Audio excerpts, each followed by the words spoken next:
ಆ ಬಸವಣ್ಣನವರು ಬಾಲ್ಯದೊಳಗಿದ್ದಾಗಲೇ ಯಾಕೆ ವೀರಶೈವ ಧರ್ಮಕ್ಕೆ ಬಂದರು ಅನ್ನೋದನ್ನು ನಿಮ್ಗೆ ಹೇಳಕತ್ತೀನಿ.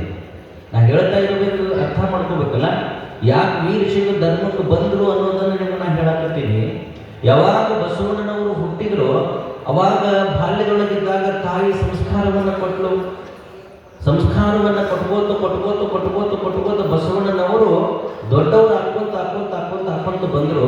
ಆದರೆ ಬಸವಣ್ಣನವರಿಗೆ ಏನಾಗಿತ್ತು ಅಂತ ಕೇಳಿದ್ರೆ ಆ ಶತಮಾನದೊಳಗಿರುವಂತಹ ಜಾತಿ ವ್ಯವಸ್ಥೆ ಬಹಳ ಬಲಾಢ್ಯವಾಗಿತ್ತವ. ಈಗೆಲ್ಲ ಏನಿಲ್ಲ. ಇವತ್ತು ನೀವೆಲ್ಲ ಬಂದು ಕುಂತೀರಿ, ಇವತ್ತು ಯಾವ ಜಾತಿಯವರಂತ ಯಾರು ಕೇಳ್ಯಾರ? ಇಲ್ಲಿ ಯಾಕೆ ಬಂದ್ರಿ ಅಂತ ಯಾರು ಅಂತಾರೇನು? ಆದ್ರೆ 12ನೇ ಶತಮಾನದೊಳಗೆ ಜಾತಿ ವ್ಯವಸ್ಥೆ ಬಹಳ ಪ್ರಬಲವಾಗಿತ್ತು. ಎಷ್ಟು ಪ್ರಬಲವಾಗಿತ್ತು ಅಂತಂದ್ರೆ ನಿಮಗೆ ಒಂದು ಉದಾಹರಣೆ ಹೇಳ್ತೀನಿ. ಬ್ರಾಹ್ಮಣರ ಅಗ್ರಹಾರದೊಳಗೆ ನಾ ಹೇಳೋದರ್ಥ ಆಗ್ತದೆ. ಬ್ರಾಹ್ಮಣರ ಅಗ್ರಹಾರ ಅಂತಂದ್ರೆ ಓಣಿ. ಆ ಬ್ರಾಹ್ಮಣರ ಓಣಿ ಒಳಗೆ ಈ ಕೆಳಗಿನ ಕೇರಿಯ ಜನ ಬರಬೇಕಾಗಿತ್ತು ಅಂತಂದ್ರೆ ಎಷ್ಟೊತ್ತಿಗೆ ಬರಬೇಕಾಗಿತ್ತು ಅಂತಂದ್ರೆ ಆ ಸೂರ್ಯ ದೇವ ನೆತ್ತಿಮ್ಯಾಗಿದ್ದಾಗ ಮಾತ್ರ ಓಣಿ ಒಳಗೆ ಪ್ರವೇಶ ಆಗಬೇಕಾಗಿತ್ತು. ನೆತ್ತಿಮ್ಯಾಗಿದ್ದಾಗ ಪ್ರವೇಶ ಆಗಬೇಕಾಗಿತ್ತು. ಜೇರ ಕರೆತ ಅವರ ದೇಹದ ನೆಳ್ಳ ಮುಂದೂ ಬೀಳಬಾರದು, ಹಿಂದೂ ಬೀಳಬಾರದು. ಸೂರ್ಯ ದೇವ ನೆತ್ತಿಮ್ಯಾಗಿದ್ದ ಅಂತಂದ್ರೆ ನಮ್ಮ ದೇಹದ ನೆಳ್ಳ ಮುಂದೂ ಬೀಳಂಗಿಲ್ಲ, ಹಿಂದೂ ಬೀಳಂಗಿಲ್ಲ. ಅಂತ ಸಮಯದೊಳಗೆ ಅವರು ಓಣಿ ಒಳಗೆ ಬರಬೇಕಾಗಿತ್ತು. ಸುಮ್ಮ ಬರಬೇಕಾಗಿತ್ತೇನು? ಸುಮ್ಮ ಬರಬೇಕಾಗಿದ್ದಿಲ್ಲ. ಅವರು ಒಂದು ಕೋಲಿಗೆ ಗೆಜ್ಜಿ ಕಟ್ಟಿಕೊಂಡು ಹಿಂಗೆ ಗಿಲ್ಲು ಮಾಡ್ತಾ ಬಂದ್ರೆ ಆ ಶಬ್ದವನ್ನು ಕೇಳುವಂತಹ ಅಗ್ರಹಾರದ ಓಣಿಯ ಜನ ಬಾಗಿಲವನ್ನು ಹಾಕುತ್ತಿದ್ರು. ಅವರು ಹೋಗೋ ತನಕ ಯಾವಾಗಿರೋ 12ನೇ ಶತಮಾನದೊಳಗೆ ಹೇಳಾಕತ್ತಿದ್ರು. ಮತ್ತವರು ಅಷ್ಟ ಸುಮ್ಮ ಬಂದು ಹೋಗ್ತಿರ್ಲಿಲ್ಲ. ಅವರು ನಡೆದಿರುವಂತಹ ಪಾದ ಭೂಮಿ ಮ್ಯಾಗ ಏನು ಮೂಡ್ತವಲ್ಲ, ಮಣ್ಣಾಗ ಮೂಡ್ತವಲ್ಲ, ಆ ಪಾದುಕೆಗಳು ಮೂಡಬಾರದು ಅಂತ ತಿಳ್ಕೊಂಡು ಪಾಪ ಅವರು ಸ್ವಂಟಕ್ಕೆ ಒಂದು ದಾರ ಕಟ್ಟಿ ಅದಕ್ಕೆ ಕಸಬಾರಿಗೆ ಕಟ್ಕೊಂಡು ಕಿಶಿಂದ ಹೋಗಬೇಕು. ಮುಂದೆ ಪಾದ ಇಟ್ಕೋತ ಹೆಜ್ಜೆ ಇಟ್ಕೋತ ಹೋದ್ರೆ ಆ ಕಸಬಾರಿಗೆ ಅದನ್ನು ಅಳಪಿಸ್ಕೋತ ಬರ್ತಿತ್ತು. ಇನ್ನು ಜೇರ ಕರೆದ ಅವರಿಗೆ ಉಗುಳಬೇಕು ಅಂತ ಅನಿಸ್ತು ಅಂತಂದ್ರೆ ಅವ್ರು ಏನು ಮಾಡ್ತಿದ್ರು ಅಂತಂದ್ರೆ ಅವ್ರ ಕೈಯೊಳಗನ ಒಂದು ಪರ್ಯಾಣ ಅಂದ್ರೆ ಒಂದು ಮಣ್ಣಿನ ಮಡಿಕೆ ತಗೊಂಡು ಬರಬೇಕು, ಅದರಾಗ ಉಗುಳಬೇಕು. ಇಷ್ಟು ವ್ಯವಸ್ಥೆಯನ್ನು ನೋಡಿದಂತಹ ಬಸವಣ್ಣನವರಿಗೆ ಬಹಳ ಮನಸ್ಸಿಗೆ ನೋವಾಯಿತು. ಅಲ್ಲ, ಅವರು ಮನುಷ್ಯರೇ, ನಾವು ಮನುಷ್ಯರೇ. ಅವರು ಕೂಡ ಹೊಸದಾಗಿ ಊಟ ಮಾಡ್ತಾರೆ, ನಾವು ಊಟ ಮಾಡ್ತೀವಿ. ಅವರು ನೀರು ಕುಡಿತಾರೆ, ನಾವು ನೀರು ಕುಡಿತೀವಿ. ಅವ್ರ ಮೈಯಾಗೂ ಕೆಂಪು ರಕ್ತದ, ನಮ್ಮ ಮೈಯಾಗೂ ಕೆಂಪು ರಕ್ತದ. ಯಾಕೆ ಈ ವ್ಯವಸ್ಥೆಯನ್ನ ಮಾಡಿಟ್ರು ಅಂತ ತಿಳ್ಕೊಂಡು ಬಹಳ ಮನಸ್ಸಿಗೆ ನೋವು ಮಾಡಿಕೊಂಡ ಬಸವಣ್ಣನವರು.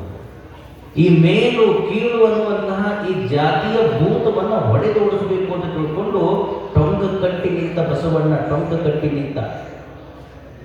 ಅದಕ್ಕೆ ಬಸವಣ್ಣನವರು ಒಂದು ವಚನಗಳನ್ನು ಹೇಳ್ತಾರೆ. ಕಾಸಿ ಕಮ್ಮಾರ ನಾದ, ಬೀಸಿ ಮಡಿವಾಳ ನಾದ, ಹಾಸ ನಿಕ್ಕಿ ಸಾಲಿದ ನಾದ, ವೇದವನ್ನೋದಿ ಬ್ರಾಹ್ಮಣನಾದ, ಕರ್ಣದಲ್ಲಿ ಜನಿಸಿದವರುಂಟೆಯೇ ಅಯ್ಯ ಅಂತ ಬಸವಣ್ಣನವರು ಹೇಳ್ಕೊಂಡು ಬರ್ತಾರೆ. ಅವರವರ ಮಾಡುವ ಕಾಯಕದಿಂದ ಜಾತಿ ಹುಡುತೆಯ ಹೊರತು ಯಾರೂ ಕೂಡ ಮೇಲಲ್ಲ, ಯಾರೂ ಕೂಡ ಕೀಳಲ್ಲ ಅಂತ ತಿಳ್ಕೊಂಡು ಬಸವಣ್ಣನವರ ವಾದ. ಹೀಗಿರುವಂತಹ ಬಸವಣ್ಣ ಬಾಲ್ಯದೊಳಗಿದ್ದಾಗ ಒಂದು ಘಟನಾ ನಡೀತು. ಎಷ್ಟು ಪರಿಣಾಮಕಾರಿಯಾಗಿ ಬಸವಣ್ಣನವರು ಅದನ್ನು ಹೇಳ್ತಾರೆ ಅಂತಂದ್ರೆ ಈ ಸಮಾಜಕ್ಕೆ.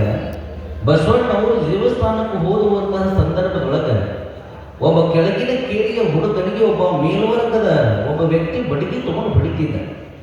ಎಷ್ಟು ಹೊಡಿತಿದ್ದ ಅಂತಂದ್ರೆ ಅವನು ಹೊಡೆತಕ್ಕೆ ತಾಳಲಾಗದ ಕಣ್ಣೀರು ಹಾಕ್ತಾ ಇದ್ದ. ಅದನ್ನು ಬಸವಣ್ಣ ನೋಡ್ದ, ಬಾಲ್ಯದೊಳಗಿರುವಂಥ ಬಸವಣ್ಣ ನೋಡ್ದ. ನೋಡಿ ಓಡಿ ಹೋಗಿ ಅದನ್ನು ಬಿಡಿಸ್ದ. ಯಾಕೆ ಈ ಥರ ಹೊಡೆಯಕತ್ತೀರಿ ಅಂತಂದುಗಳೇನೆ ಆತ ಅಂತಾನ, ಇವನು ಎಮ್ಮಿ ನನ್ನ ಹೊಲದಾಗ ಮೇಯ್ದು ನನ್ನ ಬೆಳೆಗೆಲ್ಲ ಹಾಳು ಮಾಡಿಬಿಟ್ಟರು, ಅದಕ್ಕೆ ಇವು ನನ್ನ ಹೊಡಿಲಿಕ್ಕತ್ತೀನಿ ಅಂದ. ಅಲ್ಲ, ಅವನು ಎಮ್ಮಿ ಮೈದಿದ್ದಕ್ಕೆ ಈ ರೀತಿ ಹೊಡಿದ, ತಪ್ಪು ಮಾಡಿದಲ್ಲ. ಒಂದು ಏಟ ಬೇಕಾದ್ರೆ ಹೊಡೆದು ಬಿಡಬೇಕು ಹೊರತು ಈ ರೀತಿ ಹೊಡಿದಲ್ಲ ಅಂತ ಒಳನೆ. ಅವಾಗ ಬಸವಣ್ಣನವರಿಗೆ ಅವ ಅಂತಾನ, ಬಸವಣ್ಣ ಆತನನ್ನ ಮುಟ್ಟಕ್ಕೆ ಹೋಗಬೇಡ, ಅವ ಕೀಳು ಜಾತಿ ಮನುಷ್ಯ, ನಾವು ಮೇಲ್ವರ್ಗದವರು ಅಂತಂದಾಗ ಬಸವಣ್ಣ ಅಂತಾನ, ಈ ಮೇಲು ಕೀಳು ಅನ್ನುವಂಥದ್ದು ನಾವು ಮಾಡಿಕೊಂಡಿದ್ದೇವೆ ಹೊರತು ಭಗವಂತ ಸೃಷ್ಟಿ ಒಳಗೆ ಅದನ್ನು ಮಾಡಿಲ್ಲ ಅಂದ ತಕ್ಷಣ ಮತ್ತೆ ಮುಂದೆ ಏನು ಮಾಡ್ದ, ಯಾಕೆ ಅವನನ್ನು ಮುಟ್ಟು ಮಾಡುದು ಅಂತಂದು ಒಳನೆ ಆತ ಹೇಳ್ತಾನ, ಹೊಡೆದ ಮನುಷ್ಯ ಅವರು ಸತ್ತ ಪ್ರಾಣಿಗಳನ್ನು ತಿಂತಾರೆ. ನೋಡ್ರಿ ಹೆಂಗ ಅವರು ಸತ್ತ ಪ್ರಾಣಿಗಳನ್ನು ತಿಂತಾರೆ. ಅದಕ್ಕೆ ಅವರನ್ನ ಮುಟ್ಟಬೇಡ ಅಂತಂದಾಗ ಬಸವಣ್ಣ ಮತ್ತು ಪ್ರಶ್ನೆಯನ್ನು ಹಾಕ್ತಾನೆ, ಸತ್ತ ಪ್ರಾಣಿಗಳನ್ನು ತಿನ್ನೋರನ್ನು ಮುಟ್ಟಬಾರದು ಅಂತ ನೀವು ಹೇಳೋದಾದ್ರೆ ಬ್ರಾಹ್ಮಣರ ಮನೆಯೊಳಗೇನು ನೀವು ಬೆಕ್ಕು ಸಾಕ್ತಿರಲ್ಲ, ಆ ಬೆಕ್ಕು ಮತ್ತು ಇಲಿ ತಿಂದು ಬಂದಾಗ ನೀವು ತೊಡಿನ ಹೊತ್ಕೊಂಡು ಕುಂದಿರ್ತೀರಲ್ಲ, ಮತ್ತು ಅವಾಗೇನು ಅಂತ ಪ್ರಶ್ನೆ ಹಾಕ್ತಾನೆ ಬಸವಣ್ಣ. ನಿಮ್ಮ ಮನೆಯೊಳಗಿನ ಬೆಕ್ಕು ಇಲಿ ಹೆಗಣ ಊಟ ತಿಂದು ಬಂದಾಗ ಮತ್ತು ನೀವು ತೊಡಿನ ಕುಂದಿರ್ಸ್ಕೊಂಡು ಕುಂದಿರ್ತೀರಲ್ಲ, ಅವಾಗೇನು ಹೋಯ್ತು ನಿಮ್ಮ ಮಡಿ ಅಂತ ಕೇಳ್ದ. ಅವಾಗ ಮತ್ತವ ಹೇಳ್ತಾನ, ಏ ಬಸವಣ್ಣ, ಅವರು ಬರೀ ಸತ್ತ ಪ್ರಾಣಿಗಳನ್ನು ಅಷ್ಟ ತಿನ್ನೋದಿಲ್ಲೋ, ಸತ್ತ ಪ್ರಾಣಿಗಳ ಚರ್ಮದಿಂದ ಪಾದರಕ್ಷೆಗಳನ್ನು ಮಾಡ್ತಾರ, ಅದಕ್ಕೆ ಅವರನ್ನ ನಾವು ಮುಟ್ಟಬಾರದು ಅಂತ ಏನಂದ ಬಸವಣ್ಣ. ಅವರು ಸತ್ತ ಪ್ರಾಣಿಗಳ ಚರ್ಮವನ್ನ, ಅವರು ಸತ್ತ ಪ್ರಾಣಿಗಳ ಚರ್ಮದಿಂದ ಪಾದರಕ್ಷೆಗಳನ್ನು ಮಾಡ್ತಾರೋ, ಅದಕ್ಕೆ ಅವರನ್ನು ನಾವು ಮುಟ್ಟಿದ್ರೆ ಮೈಲಿಗೆ ಹಾಕಿವಿ ಅಂತಂದುಕೊಳ್ಳಿ. ಬಸವಣ್ಣ ಹೆಂಗೆ ಮೊದಲು ಬೆಕ್ಕಿನ ಉದಾಹರಣೆ ಕೊಟ್ಟಿದ್ದ, ಮತ್ತು ಬಿಟ್ಟು ನಾನು ಮತ್ತು ಬಿಡಲಿಲ್ಲ, ಮತ್ತೆ ಹೇಳ್ದ, ಗುರುಗಳೇ ಆ ಪಾದರಕ್ಷೆಗಳನ್ನು ನಾವು ಹಾಕೋತೀವಿ ಅಂತವ ಹೇಳೋದರ್ಥ. ಅವರು ಸತ್ತ ಪ್ರಾಣಿಗಳ ಚರ್ಮದಿಂದ ಪಾದರಕ್ಷೆಗಳನ್ನು ಹೊಲಿತಾರೆ, ಆ ಪಾದರಕ್ಷೆಗಳನ್ನು ನಾವು ಹಾಕೋತೀವಲ್ಲ ಅಂದೊಡನೆ ಅವಾಗ ಅವ ಹೇಳ್ತಾನೆ, ಆ ಪಾದರಕ್ಷೆಗಳನ್ನು ನಾವು ಹಾಕೋತೀವಪ್ಪ, ಆದ್ರೆ ಆ ಪಾದರಕ್ಷೆಗಳಿಗೆ ನಾವು ಏನ್ ಮಾಡ್ತೀವಿ, ನೀರು ಹೊಡೆದು ಶುದ್ಧ ಮಾಡ್ತೀವಿ ಅಲ್ಲವ. ನಾ ಹೇಳೋದಾಗ್ತದೆ, ಆ ಪಾದರಕ್ಷೆಗಳನ್ನು ನೀವು ಹಾಕೊಂಡಿರಿ, ನಾವು ಹಾಕೊಂಡಿವಿ, ಅವುಗಳನ್ನು ಮತ್ತೆ ನೀವು ಹಾಕೊಂಡ್ರೆ ಮೈಲಿಗೆ ಹಾಕಿಲ್ಲ ಅಂತಂದುಗಳನ್ನೇ ಆಗ ಬಸವಣ್ಣ ಹೇಳ್ತಾನೆ, ಮತ್ತು ಅವು ಹಾಕೊಂಡ್ರೆ ಮತ್ತೆ ಮೈಲಿಗೆ ಹಾಕಿಲ್ಲ ಅಂದುಗಳನ್ನೇ ಅವ ಅಂತಾನೆ, ಅವುಗಳಿಗೆ ನೀರು ಹೊಡೆದು ಶುದ್ಧ ಮಾಡ್ತೀವಿ, ಶುದ್ಧ ಆಗ್ತವು, ನಾವು ಕಾಲಾಗ ಹಾಕೋತೀವಿ ಅಂದುಗಳನ್ನೇ ಬಸವಣ್ಣ ಮತ್ತೆ ಪ್ರಶ್ನೆ ಕೇಳ್ತಾನೆ, ನೀರು ಹೊಡೆದ್ರೆ ಕಾಲಾನು ಶುದ್ಧ ಆಗ್ತವು ಅಂತ ನಿನ್ನ ತಿಳಿಯಾಕದ, ಮತ್ತು ನೀರು ಹೊಡೆದಂಗ ಪಾದರಕ್ಷೆ ಶುದ್ಧ ಹಾಕಿದ್ರೆ ಅವ್ರಿಗೆ ನೀರು ಹೊಡೆದ ನಮ್ಮವರು ಅಂತ ಅವರನ್ನು ನೀನು ಕರ್ಕೋಬೋದಲ್ಲ ಅಂತ ತಿಳ್ಕೊಂಡು ಮೊಟ್ಟ ಮೊದಲು ಪ್ರಶ್ನೆ ಆಗ್ತದೆ ನಾವು ಯಾರು ಅಂತಂದ್ರೆ ಅದು ಬಸವಣ್ಣ. ಯಾಕೆ ಬಸವಣ್ಣ ಉಪನಯನವನ್ನು ತಿರಸ್ಕಾರ ಮಾಡದ ಅಂತಂದ್ರೆ ನೀವು ಮೊದಲು ಅರ್ಥ ಮಾಡ್ಕೋಬೇಕು. ಅಗ್ರಹಾರದ ಮಾದರಸನಾಗಿರುವಂತಹ ತಂದೆಯಾಗಿರುವಂತಹ ವ್ಯಕ್ತಿ 8ನೇ ವರ್ಷಕ್ಕೆ, ಪ್ರತಿಯೊಂದು ಧರ್ಮದೊಳಗೆ 8ನೇ ವರ್ಷಕ್ಕೆ ದೀಕ್ಷಾ ಅಂತ ಮಾಡ್ತಾರೆ. ಜಂಗಮೋಟಗಳಿಗೆ ಅಯ್ಯಾಚಾರ ಅಂತಾರ, ಭಕ್ತರಿಗೆ ಲಿಂಗ ದೀಕ್ಷಾ ಅಂತಾರ, ಬ್ರಾಹ್ಮಣರಿಗೆ ಉಪನಯನ ಅಂತ ಕರೀತಾರೆ. ಉಪನಯನ ಮಾಡಬೇಕು ಅಂತ ತಿಳ್ಕೊಂಡು ಇರುವಂತಹ ಒಬ್ಬನೇ ಮಗನನ್ನು ಉಪನಯನ ಮಾಡಬೇಕು ಅಂತ ತಿಳ್ಕೊಂಡು ಎಲ್ಲ ಬೀಗರಿಗೆ, ಬೆಜ್ಜರಿಗೆ, ಓಣಿ ಮಂದಿಗೆ ಎಲ್ಲರಿಗೆ ಹೇಳ್ದ. ಆವಾಗ ಅವ್ರ ಅಕ್ಕಗೆ ಎಲ್ಲಿ ಕೊಟ್ಟಿದ್ರು ಅಂತಂದ್ರೆ ಕೂಡಲ ಸಂಗಮಕ್ಕೆ ಕೊಟ್ಟಿದ್ರು. ಅಕ್ಕ ಬಂದ ತಕ್ಷಣ ಬಹಳ ಸಂತೋಷಪಟ್ಟ. ಅವಾಗ ಅವ್ರ ಅಪ್ಪ ಹೋಗಿ ಕೇಳ್ತಾನೆ, ಬಸವಣ್ಣ ನಿನಗೆ ಉಪನಯನ ಮಾಡ್ತೀವಿ, ಸ್ನಾನ ಮಾಡಿ ಮಡಿ ಬಟ್ಟೆ ಹಾಕೊಂಡು ಬಾ ಅಂದ ಯಾಕೆ ಬಂದಕ್ಕ ಅಂತ ತಿಳ್ಕೊಂಡು ಸ್ನಾನ ಮಾಡಿ ಮಡಿ ಬಟ್ಟೆ ಹಾಕೊಂಡು ಬಂದು ಕುಂತ ತಕ್ಷಣ ಅಕ್ಕನನ್ನು ನೋಡ್ದ. ಅಕ್ಕ ದೂರ ನಿಂತಿದ್ದು. ಅವಾಗ ಒಂದು ಪ್ರಶ್ನೆ ಹಾಕ್ತಾನೆ ಬಸವಣ್ಣ, ನನಗಿಂತಲೂ ಈ ಮನೆ ಒಳಗೆ ಹಿರಿ ಯಾರು ಅಂತಂದ್ರೆ ನನ್ನ ಅಕ್ಕ. ಹೇಳ್ದಾಗ್ತದೆ, ನಾವು ನಮ್ಮ ಅಪ್ಪಗೆ 2 ಮಕ್ಕಳು, ಮಾದರಸ ಮಾದನಾಂಬಿಕೆ, ಇಬ್ಬರಿಗೆ ಮಕ್ಕಳು. ಯಾರ್ಯಾರು? ಮೊದಲು ಅಕ್ಕ ನಾಗಮ್ಮ, ಆಮೇಲೆ ಬಸವಣ್ಣ. ಮೊದಲು ನೀವು ಮನೆಯೊಳಗಿದ್ದ ಮೊದಲು ದೊಡ್ಡವರಿಗೆ ನೀವು ದೀಕ್ಷಾ ಮಾಡ್ಬೇಕಲ್ಲ, ಉಪನಯನ ಕೊಡ್ಬೇಕಲ್ಲ, ಮತ್ತು ನೀವು ದೊಡ್ಡವರಿಗೆ ಬಿಟ್ಟು ಸಣ್ಣವರಿಗೆ ಯಾಕೆ ಕೊಡಕತ್ತೀವಿ ಅಂತ ಪ್ರಶ್ನೆ ಮಾಡಿದ ಒಡನೆ ತಂದೆ ಅಂತಾನಂತ, ನೋಡಪ್ಪ, ಬ್ರಾಹ್ಮಣರ ಧರ್ಮದೊಳಗೆ ಉಪನಯನ ಅನ್ನುವಂಥದ್ದು ಹೆಣ್ಣು ಮಕ್ಕಳಿಗೆ ನಿಷೇಧ, ಕೊಡಾಕ್ ಬರುವುದಿಲ್ಲ, ಗಂಡು ಮಕ್ಕಳಿಗೆ ಮಾತ್ರ ಕೊಡಾಕ್ ಬರ್ತದೆ ಅಂತಂದು ಒಡನೆ ಆಗ ಮತ್ತೆ ಪ್ರಶ್ನೆ ಹಾಕ್ತಾನೆ, ಯಾಕಪ್ಪಾಜಿ ಎಂದ.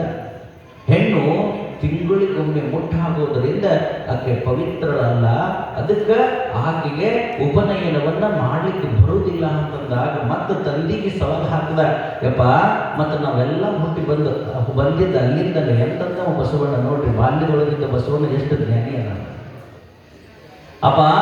ಮತ್ತು ಪವಿತ್ರಳಲ್ಲ ಅಂತ ಹೇಳ್ತೀರಿ ನಮ್ಮ ಅವನು ಅಕ್ಕಿನ, ಮತ್ತು ನಾವೆಲ್ಲ ಅಲ್ಲೇ ಹುಟ್ಟಿ ಬಂದೀವಿ ಅಂತಂದಾಗ ಈ ಮೇಲು ಕೀಳು ಪವಿತ್ರ ಇದು ಎಲ್ಲ ಬೇಡ, ಮೊದಲು ನೀವು ಅಕ್ಕನಿಗೆ ಉಪನಯನ ಮಾಡೋದಾದ್ರೆ ನಾವು ಉಪನಯನ ಮಾಡಿಸ್ಕೋತೀವಿ ಅಂತ.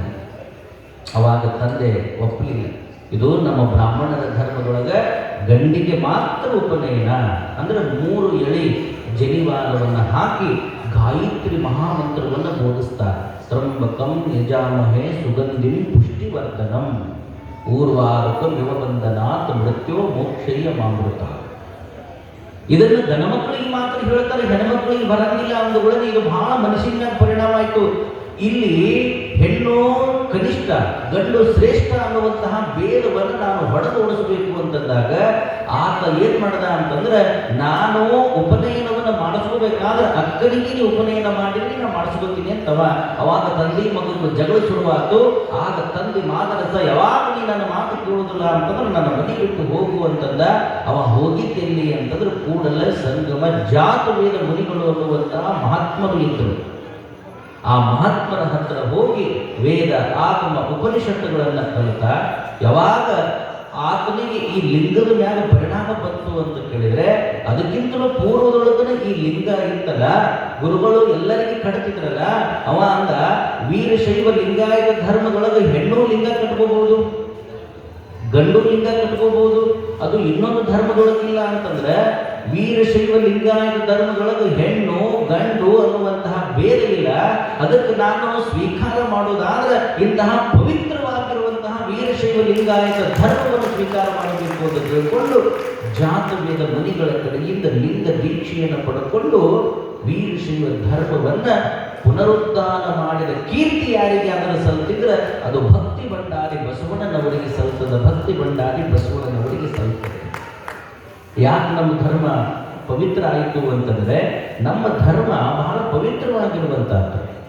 ಅದೇನೋ ಹೇಳ್ತಾರಲ್ಲ, ನಾನೇನು ಮಾಡಲಿ ಬಡವನಯ್ಯ, ಎನ್ನ ಕಾಲೇ ಕಂಬ, ದೇಹವೇ ದೇಗುಲ, ಶಿರವೇ ಬಣ್ಣ ಕಲಶವಯ್ಯ, ಕೂಡಲ ಸಂಗಮ ದೇವ ಅಂತಂದಂಗ ಇವತ್ತು ದೇಹವನ್ನು ದೇವಾಲಯವನ್ನಾಗಿ ಮಾಡಿಕೊಂಡು ಓಡಾಡುವಂತಹ ಪವಿತ್ರವಾಗಿರುವಂತಹ ಧರ್ಮ ಯಾವುದಾದರೂ ಇದ್ರೆ ಅದು ವೀರಶೈವ ಲಿಂಗಾಯತ ಧರ್ಮ ಅನ್ನೋದನ್ನು ನೀವೆಲ್ಲರೂ ಕೂಡ ಅರ್ಥ ಮಾಡ್ಕೋಬೇಕಾಗ್ತದೆ.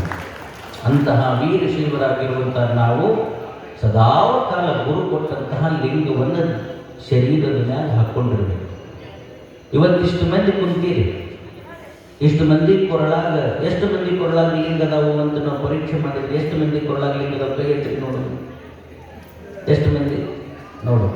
ಅಲ್ಲೊಂದು 3 ಮಂದಿ, ಇಲ್ಲೊಂದು 3 ಮಂದಿ. ಇಷ್ಟೇನಾ ಲಿಂಗ ಹೇಳೋದು ಹೇಳಿ ನೋಡು. ಒಮ್ಮೆ 4 ಧರ್ಮೀಯರು ಕುಂತು ಟ್ರೈನ್ ಒಳಗೆ ಹೊರಟಿದ್ರು. ಯಾರ್ಯಾರು? ಇಸ್ಲಾಂ ಧರ್ಮದವರು ಇದ್ದ, ಇನ್ನೊಬ್ಬವ ಕ್ರೈಸ್ತ ಧರ್ಮದವ ಇದ್ದ, ಇನ್ನೊಬ್ಬವ ಯಾವ ಧರ್ಮದವ ಇದ್ದ? ಶೀಖ್ ಧರ್ಮದವ ಇದ್ದ. 4ನೇದವ ಯಾರು ಅಂತಂದ್ರೆ ನಮ್ಮ ಅಂದ್ರೆ ಗೊತ್ತಾಗ್ತದೆ, ಲಿಂಗಾಯತ್ ಅರ್ಥಾತ್ ವೀರಶೈವ.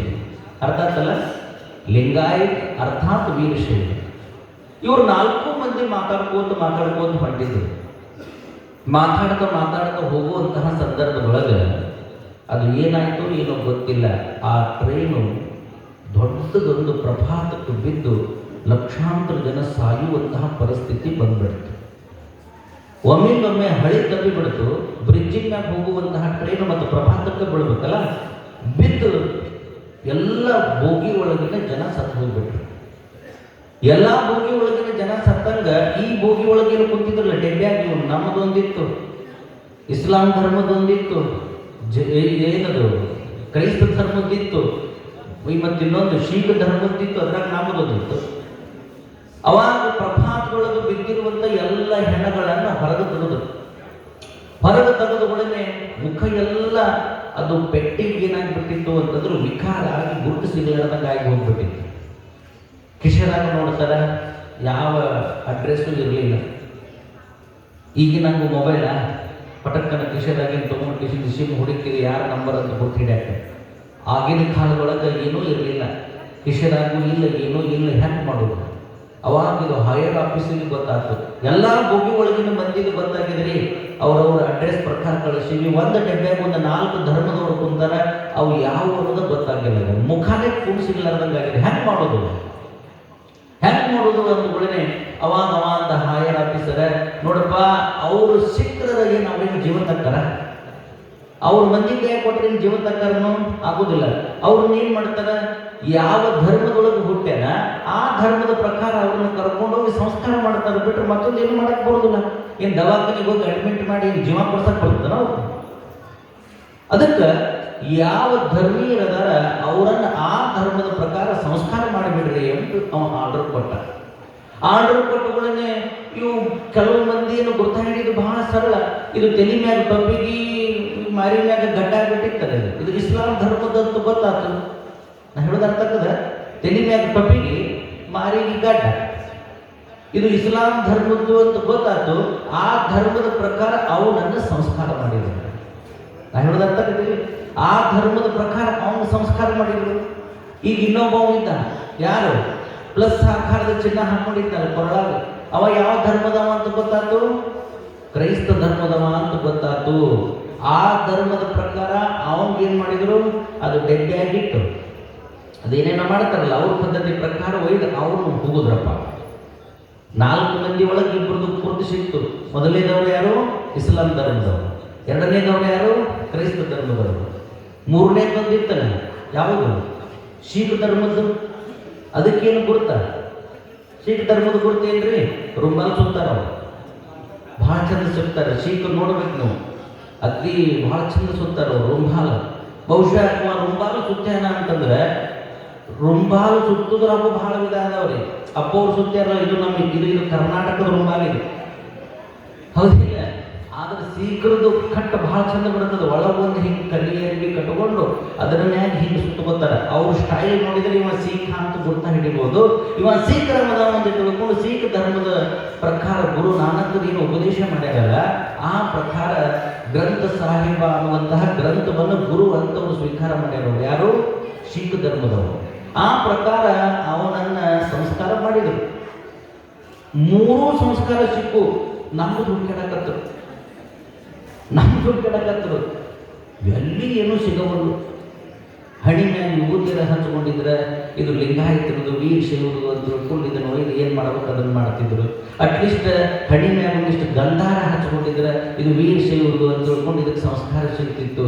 ಅಟ್ಲೀಸ್ಟ್ ಬ್ಯಾಡ್ರಿ ಅಳಕೆದ ಅಂತ ತಿಳ್ಕೊರಪ್ಪ, ಗಂಧನೂ ಅಳಕೆದ ವಿಭೂತಿನೂ ಅಳಕೆದ ತಿಳ್ಕೊರಿ. ಒಂದು ರುದ್ರಾಕ್ಷಿಯನ್ನು ಕಟ್ಕೊಂಡಿದ್ರೆ, ನಾ ಹೇಳೋದು ಅರ್ಥ ಆಗ್ತದ? ಒಂದು ರುದ್ರಾಕ್ಷಿಯನ್ನು ಕಟ್ಕೊಂಡಿತ್ತು ಅಂತಂದ್ರೆ ಇದು ವೀರಶೈವ ಲಿಂಗಾಯತಿರುವುದು ಅಂತ ತಿಳ್ಕೊಂಡು ಇದಕ್ಕೆ ಒಯ್ದು ಸಂಸ್ಕಾರ ಸಿಗ್ತಿತ್ತು.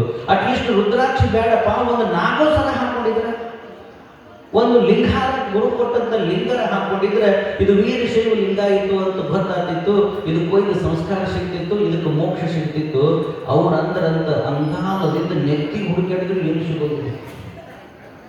ಏನೂ ಸಿಗ್ಲಾರ್ದಂಗಾದ ಕೂಡನೆ ಸಾಕಾಗಿ ಆಫೀಸಲ್ಲಿ ಫೋನ್ ಹಚ್ಚಿದ್ರು.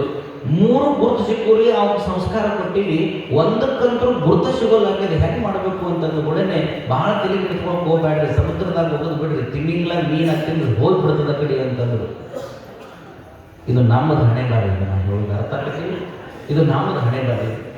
ಸಮುದ್ರದಾಗ ಹೋಗಿದ್ರು ತಿಂಡಿಂಗ್ಲ ಮೀನ ತಿಂದು ಕಿಸಿದು ಮೋಕ್ಷ ಸಿಗ್ಲಾರ್ದಂಗೆ ಅಂತರ್ಪಿಶಾಚಿಯಾಗಿ ಅಡ್ಡಾಡಕ್ಕೆ ಅಂದ್ಬಿಡ್ತಿದ್ವಿ ನಾವು. ಯಾಕೆ ಈ ಮಾತನ್ನು ಹೇಳಬೇಕಾಗಿದೆ ಅಂತ ಕೇಳಿದರೆ, ಗುರು ಕೊಟ್ಟಂತಹ ಲಿಂಗ, ಗುರು ಕೊಟ್ಟಂತಹ ವಿಭೂತಿ, ಗುರು ಕೊಟ್ಟಂತಹ ರುದ್ರಾಕ್ಷಿಯನ್ನು ನಾವು ಶರೀರದ ಮ್ಯಾಲೆ ಧರಿಸಿಕೊಳ್ಳೋದ್ರಿಂದ ಏನಾಗ್ತದೆ? ನಮ್ಮ ಪಾಪ ಕರ್ಮಗಳೆಲ್ಲವೂ ಕೂಡ ದೂರ ಆಗಿ ಹೋಗ್ಬಿಡ್ತಾವೆ. ನೋಡಿರ್ಬೇಕಾದ್ರೆ ವಿಭೂತಿ ಹಚ್ಕೊಂಡು, ಲಿಂಗ ಕಟ್ಟಿಕೊಂಡು, ರುದ್ರಾಕ್ಷಿ ಕಟ್ಟಿಕೊಂಡು ಸಿನಿಮಾ ಥಿಯೇಟರ್ಗೆ ಯಾರು ಹೋಗ್ಯಾರಂದ್ರಪ್ಪ? ಢಾಬಾಕ್ಕೆ ಹೋಗ್ಯಾರಂದ್ರಪ್ಪ? ಹೇಳ್ರಿ ನೋಡೋದು. ಯಾವುದು ಭಗವಂತನಿಂದ ಗುರುವಿನಿಂದ ನಮ್ಗೆ ಕೊಡಲ್ಪಟ್ಟಿದೆಯೋ ಅವು ಯಾವತ್ತೂ ಕೂಡ ನಮ್ಮನ್ನ ಕೆಟ್ಟ ದಾರಿಗೆ ಕರೆದುಕೊಂಡು ಹೋಗಂಗಿಲ್ಲ. ಇವತ್ತು ಲಿಂಗ ಕಟ್ಟಿಕೊಂಡು ಮನುಷ್ಯ, ವಿಭೂತಿ ಹಚ್ಕೊಂಡು ಮನುಷ್ಯ, ರುದ್ರಾಕ್ಷಿ ಹಾಕೊಂಡು ಮನುಷ್ಯ ಎಲ್ಲೆಲ್ಲ ಡಾಬಾಕ್ಕೆ ಹೋಗಿ ಇವತ್ತು ಕಪ್ಪು ಕಡೆ ತಿಂದ ನಾನು, ಅವನ ಮನಸ್ಸಿಗೆ ಅದು ಅರ್ಥ ಆಗ್ತದ. ನಾ ಲಿಂಗ ಹಾಕೊಂಡಿನಿ, ನಾ ವಿಭೂತಿ ಹಚ್ಕೊಂಡಿನಿ, ಹಿಂದಲ್ಲಿ ಹೋಗಬಾರ್ದು, ಅದು ಮಹಾಪಾಪ ಅಂತ ತಿಳ್ಕೊಂಡು ಅವ ಏನು ಮಾಡ್ತಾನ? ಅದರ ಹತ್ರ ಹೋಗಂಗಿಲ್ಲ. ಹೌದಿಲ್ಲ? ಯಾಕೆ ಈ ಮಾತನ್ನು ಹೇಳಬೇಕಾಗಿದೆ ಅಂತಂದ್ರೆ, ನಮ್ಮ ಅಂತರಂಗ ನಮ್ಮ ಬಹಿರಂಗವನ್ನು ಯಾವುದು ಶುದ್ಧ ಇಡ್ತದೆ ಅಂತ ಕೇಳಿದ್ರೆ, ಸದ್ಗುರು ಕೊಟ್ಟಿರುವಂತಹ ಲಿಂಗ, ವಿಭೂತಿ, ರುದ್ರಾಕ್ಷಿಗಳು ನಮ್ಮನ್ನ ಅಡ್ಡದಾರಿಗೆ ಹಿಡಿಲಾರ್ದಂಗೆ ಕರ್ಕೊಂಡು ಹೋಗ್ತಾವು. ಅದಕ್ಕೆ ಜೀವನದೊಳಗೆ ನಾವು ಬಹಳ ಮಂದಿಗೆ ಲಿಂಗ ದೀಕ್ಷೆ ಮಾಡಿವಿ. ಬಹುಶಃ ನಾವು ಎಲ್ಲೆಲ್ಲಿ ಪ್ರವಚನಕ್ಕೆ ಹೋಗೇವಿ ಅಲ್ಲೆಲ್ಲಿ ಕಡೆಗೆ ಸುಮಾರು 100-500 ಮಂದಿಗೆ ಲಿಂಗ ದೀಕ್ಷೆ ಮಾಡಿವಿ. ಅವಾಗ ಅವ್ರು ಕೇಳ್ತಾರೆ, ಅಜ್ಜವ್ರ ಲಿಂಗ ಕಟ್ಕೊಂಡು ಮ್ಯಾಗ ನಾವು ಜಳಕ್ಕೆ ಹಾಕ್ಲಾರ್ದು ಏನು ಉಣ್ಣಾಕ್ ಕೊಡೋದಿಲ್ಲತ್ರಿ, ನೀರು ಕುಡಿಯಾಕೆ ಕೊಡೋದಿಲ್ಲತ್ರಿ, ಮತ್ತು ನಾವು ಹೆಂಗೆ ಮಾಡೋದ್ರಿ, ಹಂಗ್ರಿ ಹಿಂಗ್ರಿ ಅದು ಇದು. ದೀಕ್ಷೆ ಒಳಗೆ ಎಷ್ಟು ಪ್ರಕಾರ ಅದಾವು ಅಂತಂದ್ರೆ 3 ಪ್ರಕಾರದ ದೀಕ್ಷೆ ಅದಾವ. ಯಾವ್ಯಾವುದು? ವೇದಾದೀಕ್ಷಾ, ಮಂತ್ರ ದೀಕ್ಷಾ, ಕ್ರಿಯಾ ದೀಕ್ಷಾ. ಯಾವ ರೀತಿ 3 ಪ್ರಕಾರದ ದೀಕ್ಷೆಗಳದಾವು ಹಂಗ 3 ಪ್ರಕಾರದ ಸದ್ಗುರು ಅದಾನಂತ. ಮೋಕ್ಷಾ ಗುರು, ಶಿಕ್ಷಾ ಗುರು, ಗುರುವಿನ ಗುರು. ಇವತ್ತು ನಾವು ಏನಾಗಬೇಕಾಗಿದೆ ಅಂತಂದ್ರೆ, ನೀವು ಮಂತ್ರ ದೀಕ್ಷಾ ಅಂತ ನೀವು ಏನು ಮಾಡಿಸ್ಕೊಳಕ್ ಹೋಗ್ಬೇಡ್ರಿ. ಅಂದ್ರೆ ಗುರು ಲಿಂಗ ಕೊಟ್ಟು ನಿಮ್ಮ ಕಿವಿ ಒಳಗೆ ಉಪದೇಶವನ್ನು ಮಾಡ್ತಾರೆ. ಇನ್ನ ಕ್ರಿಯಾ ದೀಕ್ಷೆ ಅಂತಂದ್ರೆ ಗುರು ಮುಟ್ಟಿ ಗುರು ಆಗೋದು, ಗುರುಪುತ್ರರಾಗೋದು, ಅಂದ್ರೆ ಗುರುಗಳೇ ನಾವಾಗಿ ಬಿಡ್ಬೋದು. ಅದನ್ನು ಕೂಡ ನಿಮಗೆ ಆಗೋದಿಲ್ಲ ಅಂದ್ರೆ ಅದನ್ನು ಬೇಡ್ರಿ. ಮಂತ್ರ ದೀಕ್ಷಾನೂ ಬೇಡ, ಕ್ರಿಯಾ ದೀಕ್ಷಾನೂ ಬೇಡ, ಅಟ್ಲೀಸ್ಟ್ ವೇದಾ ದೀಕ್ಷೆ. ವೇದಾ ದೀಕ್ಷೆ ಅಂದ್ರೆ ಏನಪ್ಪ? ಇವತ್ತು ಎಲ್ಲೋ ಒಂದು ಕಡೆ ಗುಡಿಗೆ ಹೋಗಿರ್ತೀರಿ, ಆ ಗುಡಿ ಒಳಗೆ ಅಂಗಡಿ ಒಳಗೆ ಲಿಂಗ ಬಂದಿರ್ತಾವ. ಆ ಲಿಂಗ ತಗೊಂಡು ಗುರುಗಳು ಹೇಳ್ಯಾರ ಕಡೆ ತಿಳ್ಕೊಂಡು ನೀವ ಲಿಂಗ ಕಟ್ಕೊಂಡ್ರೆ ಅದು ಲಿಂಗಾಯತರಾಗ್ತಾರೆ. ನಾನು ನಿಮ್ಗೆ ಪ್ರಶ್ನೆ ಕೇಳ್ತೀನಿ. ಎಲ್ಲೋ ಒಂದು ಕಡೆ ಹೋಗಿದ್ರಪ್ಪ, ಜಾತ್ರೆಗೆ ಹೋಗಿದ್ರಿ, ಚಲೋ ತುಪ್ಪದ ಕಂತಿ ಮಾರಾಟ ಕಟ್ಟಿದ್ರು, ನಾವು ಲಿಂಗಾಯತರ ಕಡೆ ತಿಳ್ಕೊಂಡು ಗುರುಗಳ ಕಡೆ ಹೋಗ್ಲಾರ್ದನ್ನ ಬಡ ಬಡ ಅದ ಲಿಂಗಪ್ಪನ ತಗೊಂಡು ನೀವು ಕೊಳ್ಳ ಕಟ್ಕೊಂಡ್ರೆ ನೀವು ಲಿಂಗಾಯತರ ಹಾಕಿರಿ ತಿಳ್ಕೊಂಡ್ರೆ ಏನು? ಕರಿಗೋಟಿ ಕೊಳ್ಳ ಕಟ್ಕೊಂಡಂಗ. ಗೋಟಿ ಅಂದ್ರೆ ಬರ್ತಕ್ಕಂಥಲ್ಲ, ಆಡತಿದ್ದೇವಲ್ಲ ಸಣ್ಣ ಗೋಟಿ, ಆ ಕರಿಗೋಟಿ ಕಟ್ಕೊಂಡಂಗ. ಇನ್ನೂ ನಿಮಗೆ ತಿಳುವಳಿಕೆ ಹೇಳಬೇಕು ಅಂತಂದ್ರೆ, ಲಗ್ನಕ್ಕೆ ನಿಂತ್ರತ್ತ, ಲಗ್ನ ಮಾಡಬೇಕು ಅಂತ ನಿಂತಾಗ ಮುಹೂರ್ತ ಮೀರಾಕತ್ತು ಮದಿಮಗ ಬರಲಿಲ್ಲ. ಇನ್ನು ಮುಹೂರ್ತ ಮೀರ್ತು ಅಂತಂದ್ರೆ ಇನ್ನು ತಾಳಿ ಕಟ್ಟೋದು ಹೆಂಗ ಅಂದ್ರೊಳಗೆ ಮದಿಮಗಳು ಅನ್ಲತ್ತ, ನಾನ ತಗೊಂಡ ತಾಳಿ ಕಟ್ಕೋತೀನಿ ಅನ್ಲತ್ತಕ್ಕೆ. ತಾನ ತಗೊಂಡು ತಾಳಿ ಕಟ್ಕೊಂಡ್ರೆ ಹೆಂಡತಿ ಹಾಕಳನ್ನ ಕಟ್ಟಾವ ಕಟ್ಟಬೇಕು ಬಂದು. ನಾ ಹೇಳೋದಕ್ಕದಲ್ಲ, ಕಟ್ಟಾವ ಕಟ್ಟಿದ್ರೆ ಅವ ಪತಿ ಅಕ್ಕನ, ಅಕ್ಕಿ ಸತಿ ಅಕ್ಕಳ, ಅದು ತಾಳಿ ಅಂತ ಅನ್ಸ್ಕೊಳ್ತದ. ಹಂಗ ಎಲ್ಲರ ಸಿಕ್ಕಿರುವಂತ ಲಿಂಗ ತಗೊಂಬಂದು ನೀವ ಕಟ್ಕೊಂಡ್ರೆ ಅದು ಲಿಂಗ ಆಗೋದಿಲ್ಲ, ಅದು ಕರಿಗೋಟೆ ಆಗ್ತದ. ಅದನ್ನು ಪೂಜಾ ಮಾಡಿದ್ರೆ ಯಾವ ಫಲನೂ ನಿಮ್ಗೆ ಸಿಗಂಗಿಲ್ಲ. ಮತ್ತು ನೀವು ಎಲ್ಲಿ ಬರಬೇಕು ಅಂತಂದ್ರೆ ರೇಣುಕ ಸ್ವಾಮಿಗಳಂತಹ ಮಹಾಪೂಜ್ಯರ ಹತ್ರ ಬಂದು ಆ ಲಿಂಗಯ್ಯನನ್ನ ಅವ್ರ ಅಂಗೈ ಒಳಗೆ ಕೊಟ್ಟು, ಆ ಲಿಂಗಯ್ಯನಿಗೆ ಒಂದಿಷ್ಟು ನೀರು ಹಾಕಿ ಶುದ್ಧ ಮಾಡಿ ಅದಕ್ಕೊಂದಿಷ್ಟು ವಿಭೂತಿ ಹಚ್ಚಿ ಅವರು ನಿಮ್ಮ ಅಂಗೈ ಒಳಗೆ ಕೊಟ್ಟ ಕಿಸಿದ ತಲೆ ಮ್ಯಾಗ ಹಸ್ತ ಇಟ್ಟು ಏನು ಆಶೀರ್ವಾದ ಮಾಡ್ತಾರಲ್ಲ, ಅವಾಗ ಅದು ಶಿಲೆ ಹೋಗಿ ಲಿಂಗ ಆಗ್ತದೆ. ಆ ಲಿಂಗವನ್ನು ನೀವು ಪೂಜೆ ಮಾಡಿದ್ರೆ ನಿಮ್ಗೆ ಪುಣ್ಯ ಪ್ರಾಪ್ತಿ ಆಗ್ತದೆ. ಅರ್ಥ ಆಗ್ತಲ್ಲ? ಲಿಂಗ ಅಂತಂದ್ರೆ ನಿಮ್ಮ ಜೀವನವನ್ನು ಪಾವನ ಮಾಡುವಂಥದ್ದು. ಬಹಳ ಮಂದಿ ಹೇಳ್ತಿರ್ತಾರೆ, ಅಲ್ರಿ ಅಪ್ಪುಗಳ ಮತ್ತು ವೇದಾದೀಕ್ಷೆ ಅಂತಂದ್ರೆ ನಾ ಬಹಳ ಮಂದಿಗೆ ಹೇಳ್ತೀನಿ, ಏನು ಅಂತಂದ್ರೆ ಬರೀ ಗುರುಗಳಿಂದ ಆಶೀರ್ವಾದ ಮಾಡಿ ಕೊರಳಾಗ ಕಟ್ಕೊಳ್ಳೋದಷ್ಟೇ, ಮತ್ತು ಪೂಜೆ ಮಾಡ್ಕೊಳ್ಳೋದು. ಈ ಪೂಜೆನೂ ಮಾಡ್ಕೊಳ್ಳೋದು ಬರೀ ಸುಮ್ಮನೆ ಕೊಳ್ಳಾದರೂ ಕಟ್ಕೋ. ಬಹಳ ಮಂದಿಗೆ ಹೇಳ್ತಿರ್ತೀವಿ, ಲಗ್ನ ಮಾಡಿದ್ರೆ ತಾನೇ ಸಂಸಾರ ಮಾಡ್ತಾರ, ಲಗ್ನ ಮಾಡಿದ್ರೆ ಸಂಸಾರ ಏನು ಮಾಡ್ತಾರ ಅವ್ರು? ಹೌದಿಲ್ಲ? ಮೊದಲು ಲಗ್ನ ಮಾಡ್ಬೇಕು ನಾವು. ಹಂಗೆ ಮೊದಲು ದೀಕ್ಷಾ ಮಾಡೋದು ಕಲಿಬೇಕು ನಾವು. ದೀಕ್ಷಾ ಮಾಡಿದ್ವಿ ಅಂತಂದ್ರೆ ಅವರು ಮುಂದೆ ಲಿಂಗ ಪೂಜೆ ಅದು ಥಮ ಮಾಡಕ್ಕೆ ಶುರು ಮಾಡ್ತಾರೆ. ಒಬ್ರು ಕೇಳಿದ್ರು, ಅಜ್ಜವರು ನಾವು ಲಿಂಗ ಪೂಜೆ ಮಾಡ್ಕೊಳ್ಳಿಕ್ಕೆ ನಡೀತದೆ. ನಾನು ಹೇಳಿದೆ, ಈ ಸ್ನಾನ ಮಾಡ್ತೀನಿ, ಮಾಡ್ತಿದ್ದೆ ದಿವಸ ಮಾಡ್ತೀವಿ, ದಿವಸ ಮಾಡ್ತೀವಿ. ಆಗಪ್ಪ, ನೀ ಜಳಕ ಮಾಡುವಾಗ ನಿನ್ನ ಎದಿ ಮ್ಯಾಗ ಲಿಂಗಿತ್ತು ಅಂತಂದ್ರೆ ನಿನ್ನ ಮ್ಯಾಗ ಬಿದ್ದ ನೀರ ಅದ್ರ ಮ್ಯಾಗ ಬೀಳ್ತಾವೆ. ನನ್ನ ಪ್ರಶ್ನೆಗೆ ಉತ್ತರ ಕೊಡ್ತೀನಿ, ಹಿಂಗೆ ಕೊಡ್ತೀರಿ, ಬೆಲ್ಲವಣಿ ಕಲ್ಕುತ್ತಾರೆ. ಹೌದಿಲ್ಲ? ನೀವು ಜಳಕ ಮಾಡಿದ್ರೆ ಲಿಂಗದ ಮ್ಯಾಗ ನೀರು ಬೀಳ್ತಾವೆ, ಅದಕ್ಕೂ ಜಳಕ ಆಯ್ತು, ಅದು ಜಳಕ ಹಾಕಪ್ಪ. ಅಟ್ಲೀಸ್ಟ್ ನೀ ವಿಭೂತಿ ಹಚ್ಕೊಳ್ಳುವಾಗ ಆ ವಿಭೂತಿ ಹಿಂಗೆ ಕೈ ಹಚ್ಚಿ ಅದನ್ನ ಹಿಂಗೆ ತಗೊಂಡು ಹಣಿಗೆ ಹಚ್ಕೋಬೇಕಾದ್ರೆ ಅದು ಲಿಂಗಯ್ಯನಿಗೆ ಅರ್ಪಿತ ಆಗೇ ಬರ್ತತಿಲ್ಲ. ಅದು ಈ ಲಿಂಗಯ್ಯನಿಗೆ ಕೈ ಮುಂದಾಗೆ ಬರ್ತತಿಲ್ಲ. ಇಲ್ರಿ ಗುರುಗಳು, ನಾವು ಲಿಂಗಯ್ಯನಿಗೆ ತೋರಿಸ್ಲಾರ್ದಾಗ ಹಿಂಗೆ ಮಾಡಿದ ಹಿಂಗೆ ಮಾಡಿದ ಹಿಂಗೆ ಅನ್ಬೇಕು. ಇಲ್ರಿ ಗುರುಗಳು, ನಾವು ಲಿಂಗಯ್ಯ ವಿಭೂತಿನೇ ಹಚ್ಚೋದಿಲ್ರಿ ಅಂತಂದ್ರೆ ಈಗ ಹಿಂಗೆ ತಿಕ್ಕೋದ, ಈಗ ಹಿಂಗೆ ಮಾಡೋದು. ಯಾಕೆ ಲಿಂಗೈಗೆ ಮುಟ್ಟಬಾರ್ದಲ್ಲ, ಈಗ ಹಿಂಗೆ ಮಾಡಿದ ಹಿಂಗೆ ಹಿಂಗೆ ಮಾಡ್ತೀವಿ. ಇಲ್ಲ, ನಾವೇನು ಮಾಡ್ತೀವಿ, ಈಗ ಹಿಂಗೆ ಹಚ್ಕೊಳ್ಳುವಾಗ ಎದಿ ಮ್ಯಾಗ ಲಿಂಗ ಇತ್ತು ಅಂತಂದ್ರೆ ಮೊದಲು ಲಿಂಗಕ್ಕೆ ಅರ್ಪಿತವಾಗಿ ನಮ್ಮ ಹಣಿಗೆ ಹತ್ತತಿಲ್ಲೋ ಅದು ಲಿಂಗಕ್ಕೆ ಹಚ್ಚದಂಗ. ನಾ ಹೇಳೋದು ಅರ್ಥ ಆಗ್ತದ? ನೀವು ಜಳಕ ಮಾಡುವಾಗ ಅದರ ಮ್ಯಾಗ ನೀರು ಬಿದ್ದರೆ ಅದಕ್ಕೂ ಜಳಕ ಆದಂಗ, ನೀವು ಹಣಿಗೆ ವಿಭೂತಿಯನ್ನು ಹಚ್ಕೊಳ್ಳುವಾಗ ಲಿಂಗಕ್ಕೆ ಮುಟ್ಟಿ ನಿಮ್ಮ ಹಣಿಗೆ ಬತ್ತು ಅಂತಂದ್ರೆ ಅದು ಲಿಂಗಕ್ಕೆ ಹಚ್ಚದಂಗ. ಇಲ್ರಿ ಗುರುಗಳ, ನಮಗೆ ನಮ್ಮ ಲಿಂಗಕ್ಕೆ ಊಟನ ಮಾಡಿಸೋದಾಗೋದಿಲ್ಲ, ನಿಮಗೆ ಯಾರು ಊಟ ಮಾಡಿಸಂತಂದ? ನಾ ಹೇಳೋದು ಅರ್ಥ ಆಗ್ತದ? ನಿಮಗೆ ಯಾರು ಊಟ ಮಾಡಿಸಂತಂದಾರಿ? ನೀವು ಊಟ ಮಾಡುವಾಗ, ನಾ ಹೇಳೋದು ಅರ್ಥ ಆಗ್ತದ? ನೀವು ಊಟ ಮಾಡುವಾಗ ಪ್ರತಿಯೊಂದು ತುತ್ತು ಸಹಿತ ಎದಕ್ಕೆ ಅರ್ಪಿತವಾಗಿ ನಿಮ್ಮ ಬಾಯಿ ಒಳಗೆ ಬೀಳ್ತದೆ ಅಂತಂದ್ರೆ ಲಿಂಗಕ್ಕೆ ಅರ್ಪಿತವಾಗಿಯೇ ನಿಮ್ಮ ಬಾಯಿ ಒಳಗೆ ಬೀಳ್ತದೆ, ಅದು ಪ್ರಸಾದ ಆಗಿ ಹೋಗಿಬಿಡ್ತದೆ, ಅದು ಪ್ರಸಾದ ಆಗಿ ಹೋಗಿಬಿಡ್ತದೆ. ಹೌದಿಲ್ಲ? ಜಳಕದ ಜೊತೆಗೆ ಜಳಕ ಆತು, ವಿಭೂತಿ ಜೊತೆಗೆ ವಿಭೂತಿ ಆತು, ಪ್ರಸಾದ ಅದಕ್ಕೆ ಮಾಡಿಸೋದು ಬೇಕಾಗಿಲ್ಲ. ಅದಕ್ಕೆ ಹಿಂಗೆ ಮುಟ್ಟಿ ಹಿಂಗೆ ಬಾಯಿ ಒಳಗೆ ಹೋತು ಅಂತಂದ್ರೆ ಪ್ರತಿಯೊಂದು ತುತ್ತು ಕೂಡ ಅದು ಲಿಂಗಕ್ಕೆ ಅರ್ಪಿತವಾಗಿ ನಮ್ಮ ಬಾಯಿ ಒಳಗೆ ಬಿತ್ತು ಅಂತಂದ್ರೆ ಅದು ಪ್ರಸಾದ ಆಗಿ ನಮ್ಮ ಬದುಕನ್ನು ಬದಲಾವಣೆ ಮಾಡ್ತದೆ ಅನ್ನೋದನ್ನು ನೀವೆಲ್ಲರೂ ಕೂಡ ಅರ್ಥ ಮಾಡ್ಕೋಬೇಕಾಗ್ತದೆ. ಅದಕ್ಕೆ ಒಮ್ಮೆ ಗುರು ಕೊಟ್ಟಂತಹ ಲಿಂಗವನ್ನ ಎಂದೂ ಕೂಡ ನಮ್ಮ ದೇಹದಿಂದ ಅಗಲಿಸಬಾರದು. ಹೇಳೋದಾಗ್ತಕ್ಕದಲ್ಲ, ಜೀವನ ಪೂರ್ತಿ ಎಂದೂ ಕೂಡ ನಮ್ಮ ದೇಹದಿಂದ ಲಿಂಗವನ್ನು ಅಗಲಿಸಬಾರದು. ನಮ್ಮ ಲಿಂಗ ಎಲ್ಲಿರೋ ಗೊತ್ತದಲ್ರಿ? ಏನದು ದಿಂಬಿನ ಬುಡಕ, ಜಗಲಿ ಮ್ಯಾಗ, ಬಾತ್ರೂಮ್, ಅವು ನಳಕ, ಇವು ನಮ್ಮ ಲಿಂಗ. ನಾವು ಭಾಳ ಮಂದಿ ಭಕ್ತರ ಮನೆಗೆ ಹೋದಾಗ ಅವ್ರ ಲಿಂಗ ಎಲ್ಲಿ ಜೋತಾಡ್ತಿರ್ತಾವೆ ಅಂತಂದ್ರೆ ಬಾತ್ರೂಮಿನ ನಳಕ್ಕೆ ಜೋತಾಡ್ತಿರ್ತಾವೆ. ಯಾಕೆ ಈ ಮಾತು ಹೇಳಬೇಕಾಗಿದೆ ಅಂತ ಕೇಳಿದರೆ, ಲಿಂಗ ಎಲ್ಲೆರಗಿಟ್ಟಿಸಿಂದ ನಾವು ಅಡ್ಡಾಡೋದಲ್ಲ, ನಮ್ಮ ಜೀವವನ್ನು ಹೊರಗಿಟ್ಟಿಸಿಂದ ಬದುಕಾಕ ಬರ್ತದೆ. ಈ ಶರೀರದೊಳಗಿನ ಶಿವ ಹೋದ ಅಂತಂದ್ರೆ ಈ ಶರೀರ ಶವಾಗಿ ಹೋಗ್ಬಿಡ್ತದೆ, ಹೌದಿಲ್ಲ? ಈ ಶರೀರಕ್ಕೆ ಎಲ್ಲಿ ತಕ್ಕ ಕಿಮ್ಮತ್ತಪ್ಪ? ಈ ಶರೀರದೊಳಗೆ ಶಿವ ಇರತಕ್ಕ ಮಾತ್ರ ಕಿಮ್ಮತ್ತ. ಈ ಶರೀರದೊಳಗಿನ ಶಿವ ಹೊರಗೆ ಹೋದ ಅಂತಂದ್ರೆ ಈ ಶರೀರ ಶವಾನಿಗೆ ಹೋಗ್ಬಿಡ್ತದೆ. ಹಂಗೆ ಲಿಂಗಯ್ಯನನ್ನು ಬಿಟ್ಟು ಎಂದೂ ಕೂಡ ಇರಬಾರದು. ಅವರು ನಿಜವಾದ ವೀರಶೈವ ಲಿಂಗಾಯತರು ಅನ್ನುವಂತಹ ಮಾತನ್ನ ಈ ಸಂದರ್ಭದಲ್ಲಿ ಹೇಳ್ತಾ, ಬಹುಶಃ ನಮ್ಮ ಸಮಯ ಮುಗಿತು ಅಂತ ಕಾಣ್ತೀವಿ. ಅಪ್ಪವ್ರು ಇನ್ನೂ ನಡೀದಂತ, ಯಾಕಂತಂದ್ರೆ ನಿಮ್ಗಿಂತ ನಮಗೂ ಮಿಕ್ಕಿದ್ದಪ್ಪ ಇವತ್ತು. ನಿನ್ನೆ ಸಂಘ ಅಂದರೆ ಬೇಳೂರದ್ರ ಸಂಘದ ಕಾರ್ಯಕ್ರಮಕ್ಕೆ ಹೋದೆ. ಅಲ್ಲಿ 2 ಗಂಟೆಗೆ ಬಂದೆ. ಬೆಳಗ್ಗೆ ಮತ್ತೊಂದು ಅಭಿಷೇಕ, ಮಧ್ಯಾಹ್ನ ಒಂದು ನೀಲಕಂಠ ಶಿವಾಚಾರ್ಯರು ಅಂತ ಹೇಳ್ಕೊಂಡು ಶ್ರೀಮದ್ ರಂಭಾಪುರಿ ಶಾಖಾ ಮಠದ ಪೂಜ್ಯರು, ಅವರು ಲಿಂಗೈಕ್ಯರಾಗಿ 3 ವರ್ಷ ಆಯಿತು. ಅವ್ರದ್ದೊಂದು ಪುಣ್ಯತಿಥಿ. ಅವರು ಪುಣ್ಯತಿಥಿ ಮಾಡೋದ್ರಾಗ ನಮ್ಮ ಶಿಶುಮಗ ಸತ್ತು. ಅವನು ಮುಚ್ಚಿ ಕಿಶಿಂದ ಮಠಕ್ಕೆ ಹೋಗಿ ಜಳಕ ಮಾಡಿ ಇಲ್ಲಿ ಬರ್ಬೇಕಾದ್ರೆ ಅದು ನಮಗೆ ಮಿಕ್ ಹೋಯ್ತು. ಯಾಕೆ ಇಲ್ಲಿ ಬಂದೀವಿ ಅಂತಂದ್ರೆ ಅಪ್ಪವರ ಆಶೀರ್ವಾದ, ಅವರ ಆಶೀರ್ವಾದ ವಾಣಿ. ಇವತ್ತು ಅವರ ಆಶೀರ್ವಾದ ವಾಣಿ ಜೊತೆಗೆ ಅವ್ರ ಹೆಂಡಿಂದ ಭಕ್ತರನ್ನು ಸಾಕ್ಯಾರ ಅಂತಂದ್ರೆ ಡಾಕ್ಟರ್ ಜಾಲಗೇರಿ ಅಂತ ತಿಳ್ಕೊಂಡು ಅವ್ರ ಆತ್ಮೀಯ ಒಬ್ಬರು ಭಾಗವಹಿಸ್ಯಾರ. ಅವ್ರು ಅಂದರು, ಅಪ್ಪವ್ರ ನಿಮ್ಮನ್ನು ಹೆಸರು ಹಾಕ್ಯಾರ, ನೀವು ಬಿಡಕ್ಕೆ ಹೋಗ್ಬೇಡ್ರಿ, ಹೋಗ್ರಿ. ಇಲ್ಲಪ್ಪ ನನಗೆ ಆರಾಮಿಲ್ಲ.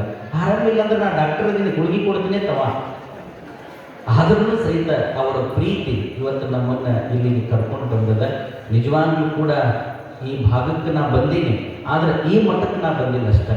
ಇದೊಂದು ಬಹಳ ಪವಿತ್ರವಾಗಿರುವಂತಹ ಮಠ. ಇದೊಂದು ಬಹಳ ಶಕ್ತಿ ಸಾಮರ್ಥ್ಯ ಉಳ್ಳಂತಹ ಮಹಾಪೂಜ್ಯರನ್ನು ಕೊಟ್ಟಿರುವಂತಹ ಮಠ. ವಿದ್ಯಾವಾಚಸ್ಪತಿ ಸದ್ಗುರು ಶಂಭೂಲಿಂಗ ಅಪ್ಪಗಳನ್ನು ಕೊಟ್ಟಿರುವಂತಹ ಮಠ ಇದು. ಜೋರಾದ ಚಪ್ಪಾಳೆ ಕೊಡಬೇಕು. ಇವತ್ತು ಪರಮ ಪೂಜ್ಯರು ಅವರ ಗುರುಗಳ ಮೇಲೆ ಎಷ್ಟು ಪ್ರೇಮವನ್ನು ಹೊಂದಾರ ಅಂತಂದ್ರೆ ಇವತ್ತು ಅವರು ಮಲಗಿದಂತಹ ಮಂಚವನ್ನು ಇವತ್ತಿನವರೆಗೂ ಉಪಯೋಗ ಮಾಡಿ. ಅಂದ್ರೆ ನಮ್ಮ ಗುರುಗಳು ಮಲ್ಕೊಂಡಂತಹ ಮಂಚದ ಮೇಲೆ ನಾವು ಮಲ್ಕೋಬಾರದು, ಅದನ್ನು ನಾವು ಸದಾಕಾಲ ಗೌರವಿಸಬೇಕು ಅಂತ ತಿಳ್ಕೊಂಡು ಅದರ ಮೇಲೆ ಜ್ಞಾನಕ್ಕೂ ಬೇಕಾಗಿರುವಂತಹ ಪುಸ್ತಕಗಳನ್ನಿಟ್ಟು ಇವತ್ತು ಗೌರವಿಸುವಂತಹ ಒಬ್ಬ ಏಕೈಕ ಸ್ವಾಮಿಗಳು ಅಂತಂದ್ರೆ ಅದು ನಮ್ಮ ರೇಣುಕ ಶಿವಾಚಾರ್ಯರು ಅನ್ನೋದನ್ನು ನಾವೆಲ್ಲ ಬಹಳಷ್ಟು ಸುಂದರವಾಗಿ ಹೇಳಬೇಕಾಗ್ತದೆ. ಅದಕ್ಕೆ ಜೀವನದೊಳಗೆ ನಾವೆಲ್ಲ ಬರೀ ವೀರಶೈವ ಲಿಂಗಾಯತರು ಅಂತ ತಿಳ್ಕೊಂಡು ಟಗಲು ಬಾಯಿ ತೆಗೆದು ಹೇಳೋಕ್ಕಿಂತಲೂ ನಮ್ಮ ಎದಿಮ್ಯಾಗ ಲಿಂಗಿರಬೇಕಪ್ಪ. ಅಂದ್ರೆ ನಾವು ನಿಜವಾದ ವೀರಶೈವರು. ನಮ್ಮ ಎದಿಮ್ಯಾಗ ಲಿಂಗ ಹೆಂಗಿರಬೇಕು ಅಂತಂದ್ರೆ ಬಹಳ ಜನ ಹೇಳ್ತಾರೆ, ಎದಿಮ್ಯಾಗಿನ ಲಿಂಗ ಅಗಲಿದ್ರೆ ಪ್ರಾಣ ಬಿಟ್ಟವ್ರದಾರ ಹಿಂದಿನ ಕಾಲ. ನಾ ಹೇಳೋದರ್ಥದ ಎದಿಮ್ಯಾಗಿನ ಲಿಂಗ ತಿಳಿದು ತಿಳಿಯದೆ. ನಾ ಹೇಳೋದರ್ಥಂತಂದ್ರೆ ತಿಳಿದು ತಿಳಿಯದೆ ಅದು ದೇಹದಿಂದ ಅಗಲಿತು ಅಂತಂದ್ರೆ ಪ್ರಾಣ ಬಿಟ್ಟವ್ರು ಬಹಳ ಮಂದಿ ಇದ್ದಾರೆ. ಇದರ ಅರ್ಥ ಏನು ಅಂತಂದ್ರೆ ಲಿಂಗ ಅಗಲಿತು ಅಂತಂದ್ರೆ ಸಾಯುವ ತ್ಯಾಗರುಗಳು. ಅದಕ್ಕೆ ನಮಗೆ ಲಿಂಗನೇ ಬ್ಯಾಡ್ರಿ ಅನ್ನೋರು ಭಾಳ ಮಂದಿ ಇದ್ದಾರೆ. ಸಾಯುವುದು ಬೇಡ, ಕಟ್ಕೊಳ್ಳೋದು ಬೇಡ, ಅದರಿಂದ ನಾವು ದೂರ ಇರೋದು.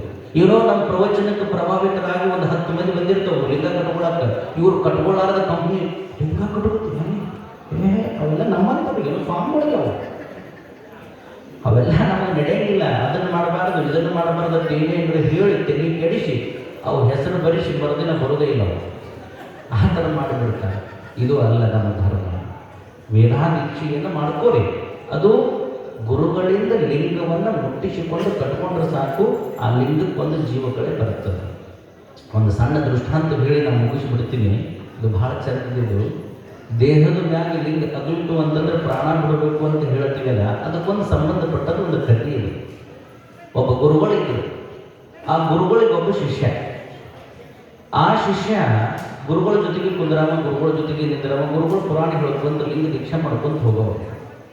ಅವನಿಗೂ ಒಂದು ದಿನ ಏನು ಅನ್ನಿಸ್ತು ಏನೋ ಗೊತ್ತಿಲ್ಲ, ನಾನು ಲಿಂಗವನ್ನು ಗುರುಗಳಿಂದ ಪಡ್ಕೋಬೇಕು ಅಂತ ಇಚ್ಛಾ ಆತವ. ಗುರುಗಳಿಗೆಂದ, ಅಲ್ಲಿ ಗುರುಗಳ ಬೇರೆ ಊರಿಗೆ ಹೋಗ್ತೀರಿ, ಪುರಾಣ ಹೇಳ್ತೀರಿ, ಪ್ರವಚನ ಮಾಡ್ತೀರಿ, ಎಲ್ಲ ಭಕ್ತರಿಗೆ ಲಿಂಗ ಕಟ್ಟಿರಿ, ಆದರೆ ನಾನು ನಿಮ್ಮ ಭಕ್ತ, ನನಗೆ ನೀವು ಲಿಂಗ ಕೊಟ್ಟಿಲ್ಲ, ನನಗೊಂದು ಲಿಂಗ ಕೊಡ್ರಿ ಅಂದ. ಏ ಮಗನ, ನಿನಗಿನ್ನೂ ಲಿಂಗ ಕಟ್ಟುಗಳು ವಯಸ್ಸಾಗಿಲ್ಲ ಮಗನ, ಆ ವಯಸ್ಸಾದ ಮ್ಯಾಗ ನಿನಗೆ ಕಟ್ತೀನಿ ಅಂತ ಗುರುಗಳು. ಇಲ್ಲರಿ ನಮಗೆಲ್ಲ ರಗಡು ವಯಸ್ಸಲ್ಲಿ ಕೊಡ್ರಿ ಅಂತವ. ಗುರುಗಳು ಕೊಡ್ಲಾರ್ದವರು ಇವ ಬಿಡ್ಲಾರ್ದವರು, ಗುರುಗಳು ಕೊಡ್ಲಾರ್ದವರು ಇವ ಬಿಡ್ಲಾರ್ದವರು. ಹಿಂಗ ದಿನ ಹೋಯ್ತು ಹೋಯ್ತು ಹೋಯ್ತು ಹೋಯ್ತು ಹೋಯ್ತು ಹಿಂಗ ಕೇಳಿದಾಗ ಹಿಂಗೆ ಹೇಳ್ಕೊತ ಹೋದ್ರು. ಅವ ಅಂದ, ಹಿಂಗಾದ್ರೆ ನೀವು ಮತ್ತೆ ಮಾತು ತಡಿ ಅಂತ ತಿಳ್ಕೊಂಡು ಸ್ಟ್ರೈಕ್ ಕೊಡ್ದ. ಸ್ಟ್ರೈಕ್ ಅಂದ್ರೆ ಗೊತ್ತಾಗತ್ತಲ್ಲ, ಮಠ ಕಸ ಹೊಡ್ಲಿಲ್ಲ, ಗುರುಗಳು ಅರಿವಿ ಒಗಿಲಿಲ್ಲ, ಗುರುಗಳಿಗೆ ಲಿಂಗ ಪೂಜಾಕ್ಕೆ ನೀರು ತರಲಿಲ್ಲ, ಹೂವು ತಂದು ಕೊಡಲಿಲ್ಲ, ಏನೂ ಮಾಡಲಿಲ್ಲ. ಅವಾಗ ಗುರುಗಳು ಯಾಕೋ ಅಂದುಗಳು ಇವ ಅಂದ, ನೋಡ್ರಿ ಮಂದ್ಯಾಗ ನನಗೆ ಅಸಹ್ಯ ಆಗಕತ್ತದ. ಮಂದಿ ಏನಂತಾರ, ಗುರುಗಳು ಬರೀ ಮಂದಿಗೆ ಲಿಂಗ ಕೊಟ್ಕೊತ ಹೋದ್ರು, ಶಿಷ್ಯಾಗ ಲಿಂಗ ಕೊಟ್ಟಿಲ್ಲ ಅಂತಂತಾರ, ನಮಗೆ ಭಾಳ ಕಿಮ್ಮತ್ ಹೋದಂಗಾಗಿದ್ರಿ. ನೀವು ಲಿಂಗ ಕೊಟ್ಟರೆ ಮಾತ್ರ ನಾ ಸೇವಾ ಮಾಡ್ತೀನಿ, ಇಲ್ಲ ಅಂತಂದ್ರೆ ನಿಮ್ಮ ಅರಿವಿ ನೀವೇ ಹೋಗ್ಕೋರಿ, ನಿಮ್ಮ ಪೂಜೆ ನೀವೇ ಮಾಡ್ಕೋರಿ ಅಂತ ಅಂದುಗಳನ್ನೇ ಗುರುಗಳು ಅಂದ್ರಂತ. ಅಲ್ಲೋ ನಿಮ್ಗೆ ಇನ್ನೂ ವಯಸ್ಸಾಗಿಲ್ಲ, ಅದಕ್ಕೆ ಭಾಳ ಪದ್ಧತಿ ಇದಾವೆ, ನಮಗೂ ಗೊತ್ತದಲ್ರಿ ನಗರ ಪದ್ಧತಿ. ನಾವು ನಿಮ್ಮ ಜೊತೆಗೆ 10 ವರ್ಷ ಅಡ್ಡಾಡಕೈತಿ, ಎಲ್ಲ ಪದ್ಧತಿ ಗೊತ್ತದವು ಅಂದವ. ಅಲ್ಲೋ ಹಂಗೆ ಕೊಡಕ್ಕೆ ಬರೋದಿಲ್ಲ, ಹಂಗೆ ಕೊಡಕ್ಕೆ ಬರೋದಿಲ್ಲ ಅಂದ್ರೆ ನಮಗೂ ಸೇವೆ ಮಾಡಕ್ಕೆ ಬರೋದಿಲ್ಲ ಅಂದುಗಳೇನಿಲ್ಲ. ಭಾಳ ದೀರ್ಘಕ್ಕೆ ಬಿದ್ದುಗಳೇನೆ ಗುರುಗಳು ಅಂದ್ರಂತ. ನೋಡು ಮಗನೇ, ಒಮ್ಮೆ ಲಿಂಗ ಗುರುಗಳಿಂದ ನೀ ತಗೊಂಡಿ ಅಂತಂದ್ರೆ ದೇಹದಿಂದ ಅದು ಅಗಲಿತು ಅಂತಂದ್ರೆ ನೀನು ಸಾಯಬೇಕು. ಅಷ್ಟೇ ಅಲ್ರಿ, ಗುರುಗಳು ಸಾಯ್ತೀವನ್ರಿ ಮೊದಲು ಲಿಂಗ ಕೊಡ್ರಿ ಅಂತವ. ಮೊದಲು ಅವ್ನು ಲಿಂಗ ಬೇಕಾಗ್ಯದ, ಸಾಯಿದು ಹುಟ್ಟುದು ಮುಂದಿನ ಮಾತದ. ಅಂದುಗಳನ್ನೇ ಯಾಕೆ ಓದಕ್ಕೆ ತಿಳ್ಕೊಂಡು ಗುರುಗಳು ಒಳಗೆ ಕರ್ಕೊಂಡು ಹೋಗಿ ಒಂದು ಲಿಂಗಕ್ಕೆ ಶುದ್ಧ ಮಾಡಿ ಅವನ ಅಂಗೈ ಒಳಗಿಟ್ಟು ಅವನ ಆಶೀರ್ವಾದ ಮಾಡಿದ್ರು. ಅವ ಕೊರಳ ಕಟ್ಕೊಂಡು ಕಿಶಿಂದ ಲಿಂಗ ಪೂಜೆ ಮಾಡಕತ್ತ.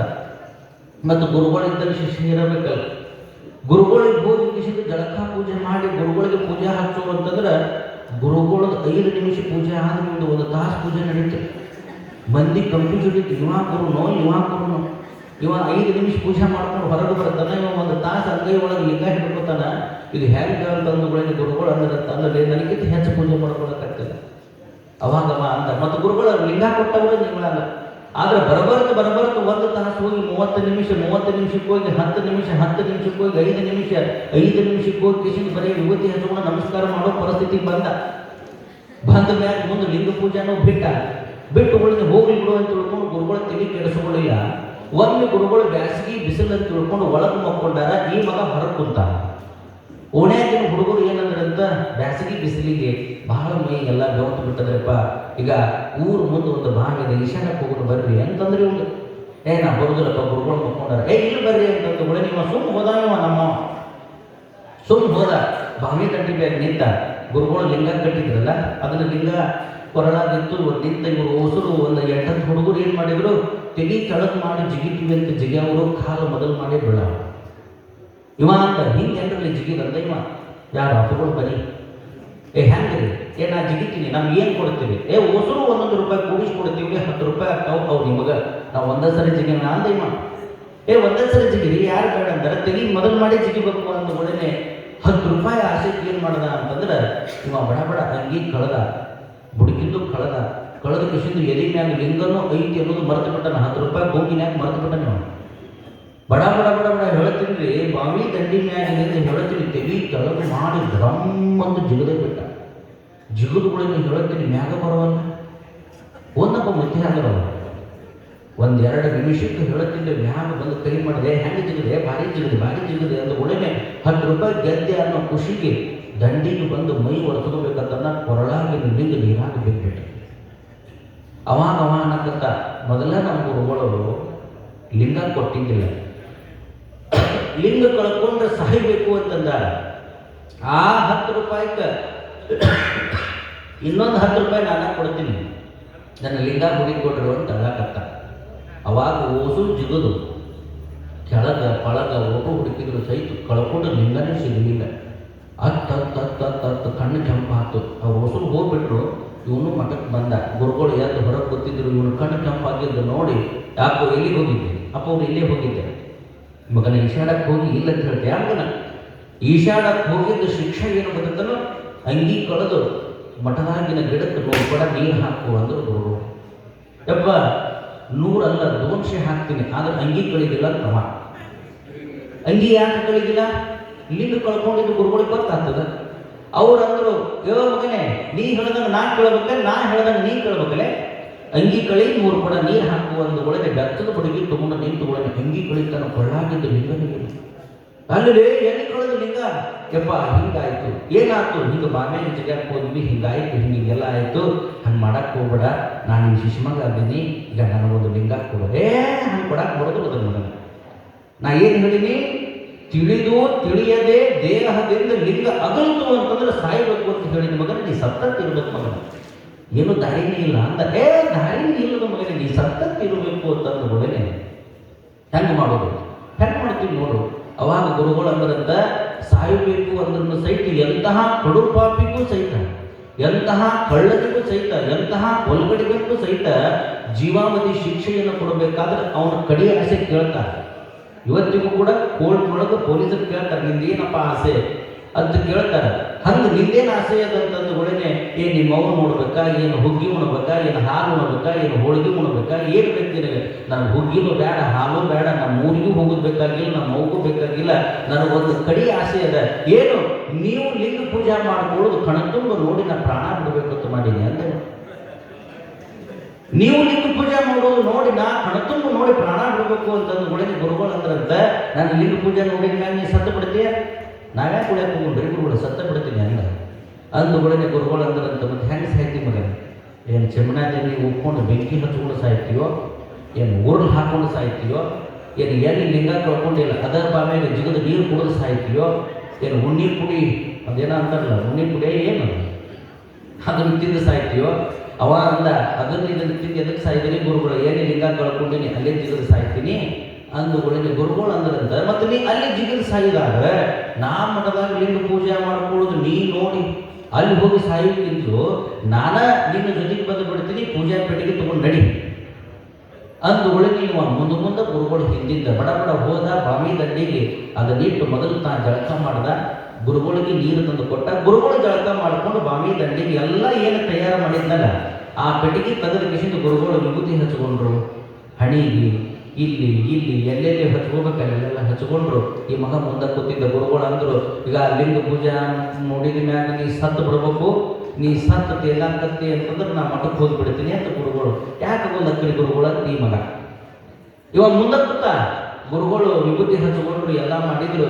ಕೊರಳಾಗಿನ ಲಿಂಗ ಬಿಚ್ಚಿದ್ರು. ಇವ ಅದನ್ನ ನೋಡ್ತಿದ್ದೆ, ಕೊರಳಾಗಿನ ಲಿಂಗ ಬಿಚ್ಚಿದ್ರು. ಅವ್ರು ಅಂಗೈಯಾಗಿ ಹಿಡ್ಕೊಂಡ್ರು, ಅಂಗೈಯಾಗಿ ಹಿಡ್ಕೊಂಡು ಕಿಶಿಂದ ಅದಕ್ಕೇನು ಮಾಡಿದ್ರು, ಮಂತ್ರ ಓದ್ಕೊಂತ ನೀರು ಹಾಕಿದ್ರು. ಅದನ್ನು ನೋಡಕತ್ತಿದ್ದ. ನೀರು ಹಾಕೊಂಡು ಆ ನೀರನ್ನು ಹಿಂಗೆಲ್ಲ ಮೈ ಮ್ಯಾಗ ಸಿಂಪಡಿಸ್ಕೊಂಡ್ರು, ಅದನ್ನು ನೋಡಕತ್ತಿದ್ದ. ಅದ್ರ ಮ್ಯಾಗ ವಿಭೂತಿ ಹಚ್ಕೊಂಡ್ರು, ಗಂಧ ಹಚ್ಕೊಂಡ್ರು, ಅದ್ರ ಮ್ಯಾಗ ಅಕ್ಷತೆ ಹಾಕಿದ್ರು, ಅದ್ರ ಮ್ಯಾಗ ಒಂದು ಪತ್ರಿ ಏರಿಸಿದ್ರು, ಅದಕ್ಕೊಂದಿಷ್ಟು ಉದಿನ ಗಿಡಿ ಬೆಳಗಿದ್ರು, ಅದಕ್ಕೊಂದಿಷ್ಟು ಕಲ್ಸಕ್ರಿ ನೈವೇದ್ಯ ಮಾಡಿ ನಮಸ್ಕಾರ ಮಾಡಿ ಒಂದು 5 ನಿಮಿಷ ಜಪ ಮಾಡಬೇಕು ಅಂತ ತಿಳ್ಕೊಂಡು ಹಿಂಗೆ ಅಂಗೈ ಒಳಗೆ ಹಿಡ್ಕೊಂಡು ಕೂತರು ಗುರುಗಳು. ಇವಾಗ ಮುಂದೆ ಕೂತ ಹೀಗೆ ಹಿಡ್ಕೊಂಡು ಕೂತರು. 5 ನಿಮಿಷ ಜಪ ಮಾಡೋದಕ್ಕನ ಸುಮ್ಮ ಕೂತಾನ. 5 ನಿಮಿಷ ಜಪ ಮಾಡಿದ ಮ್ಯಾಗ ಗುರುಗಳು ಲಿಂಗಕ್ಕೆ ನಮಸ್ಕಾರ ಮಾಡಬೇಕಲ್ಲ, ಹಿಂಗೆ ನಮಸ್ಕಾರ ಮಾಡಿ ಹಿಂಗೆ ಅಂಗೈಯ ಕೆಳಗ ಹಿಂಗೆ ಇಡಾಕತ್ತಿದ್ರು. ಇವ ನಮಸ್ಕಾರ ಮಾಡಿದವರು ನಮ್ಮನೆ ಮಾಡಿ ಗುರುಗಳ ಅಂಗೈಗೆ ಹಿಂಗೆ ಬಡದು ಬಿಟ್ಟ. ಗುರುಗಳು ಲಿಂಗ ಹೋಗಿ ಬಾವ್ಯಾಗ ಹುಡುಗ ಕಟ್ಟಿಬಿಟ್ಟು. ಏನು ಮಾಡಿದ್ದೇನೆ ಅಂದರು, ಬಾಯಿ ಗುರುಕುಡಿ ಜಿಗಿ ನನ್ನ ಹೇಳೋದು ಹಂಗಾರೆ ಏನು ಮಾಡಿದ್ದೇನೆ ಅಂದ್ರ ಗುರುಗಳು ಬಾಯಿ ಗುರುಕುಡಿ ಜಿಗಿನ. ಯಾಕೆ? ತಿಳಿದು ತಿಳಿಯದೆ. ಅದು ನಾನಾ ಬೆಳೀಲಿ, ಅದು ತಾನಾ ಬೆಳಿ. ನಿನ್ನ ಕೊಳ್ಳಾಗ್ಲಿಂಗದನು ಅದನ್ನು ಇಲ್ಲ, ನನ್ನ ಕೊಳ್ಳಾಗ್ಲಿಂಗದನು ಇಲ್ಲ. ಬಾ ತಗೊಂಡು ಇಬ್ಬರು ಕುಡಿ ಜಿಗಿನ. ಅಲ್ಲಿ ಹೆಂಗೆ ಮಾಡಿದ್ದೇನೆ? ಹೌದು, ನಾವು ಒಬ್ಬರು ಹೋಗೋರಲ್ಲ, ನಿನ್ನ ತಗೊಂಡು ಹೋಗೋರು ನಾವು ಅಂದವ. ನೀ ಎಲ್ಲರ ಲಿಂಗ ಕಳ್ಕೊಂಡ್ರೆ ಸಾಯಬೇಕು ಅಂತಂದ್ರೆ ನಾವು ಒಬ್ಬರು ಸಾಯೋಣ ನಾವು. ಬಾ ಇಬ್ಬರು ಕೂಡಿ ಹೋಗೋದು. ಏನು ಊರ್ಲಿ ಹಾಕೊಂಡು ಸಾಯಿನ? ಅದಕ್ಕೂ ರೆಡಿ. ಮೊದಲು ನೀನ ಆಮೇಲೆ ನಾನು. ಏನು ಚಿಮ್ಮಾಂತ ನೀವು ಉಪ್ಕೊಂಡು ಸಾಯಿನ? ಅದಕ್ಕೂ ರೆಡಿ. ಏನು ಬಾಮ್ಯಾಗ ನಿನ್ನ ಮ್ಯಾಗ ನನಗೆ ವಿಶ್ವಾಸ ಇಲ್ಲ, ಈಗ ನಾನು ತೆಕ್ಕಿ ಬಿಡೋಕೋತೀನಿ, ಇಬ್ಬರು ಕೂಡಿ ಜಿಗಿನಂದ ಅಂದುಗಳೇ ಗುರುಗಳು ಅಂದ್ರಂತ. ಎಂಥ ಕೆಲಸ ಮಾಡಿದ್ದೇನೆ ಅವ್ರದ್ದು ಹಂಗೆ ಅದ ಅಂದುಗಳೇ ಆ ಕಡೆ ನೋಡಿ ಜೋಳಿಗೆ 2 ಲಿಂಗ ತೆಗೆದು ಬಾಯಿ ಯಾಕ ಅಂದ ಜೋಳಿಗೆ ಎರಡು ಲಿಂಗ ಅದಾವ, ಈಗ ನಿನಗೊಂದು ನನಗೆ ಹಂಗೆ ಮಾಡುವ ದಾರಿ. ಜೋಳಿಗೆ ಎರಡು ಲಿಂಗ ನೋಡಿ ಈಗ ನಿನಗೊಂದು ನನಗೊಂದು ಹಂಗವ ದಾರಿಗೆ. ಎಲ್ಲರೂ ಲಿಂಗ ಕಳ್ಕೊಂಡ್ರೆ ಸಾಯ್ಬೇಕು ಅಂದ್ರೆ ನಾವು ಒಬ್ಬರ ಸಾಯ್ತೀವಿ, ನಿನ್ನ ತೊಗೊಂಡು ಹೋಗವ ನಾವು. ಯಾಕೆ ಈ ಮಾತನ್ನು ಹೇಳಬೇಕಾಗಿದೆ ಅಂತಂದ್ರೆ ಸದ್ಗುರು ಕೊಟ್ಟಂತಹ ಲಿಂಗವನ್ನು ಯಥಾ ಪ್ರಾಣಿ ತಥಾ ಲಿಂಗೆ, ತಥಾ ಲಿಂಗೆ ಯಥಾ ಪ್ರಾಣಿ. ಇದರ ಅರ್ಥ ಏನು ಅಂತಂದ್ರೆ ಲಿಂಗ ಕಳ್ಕೊಂಡ್ರೆ ಸಾಯಬೇಕು ಅಂತ ಅರ್ಥ ಅಲ್ಲ.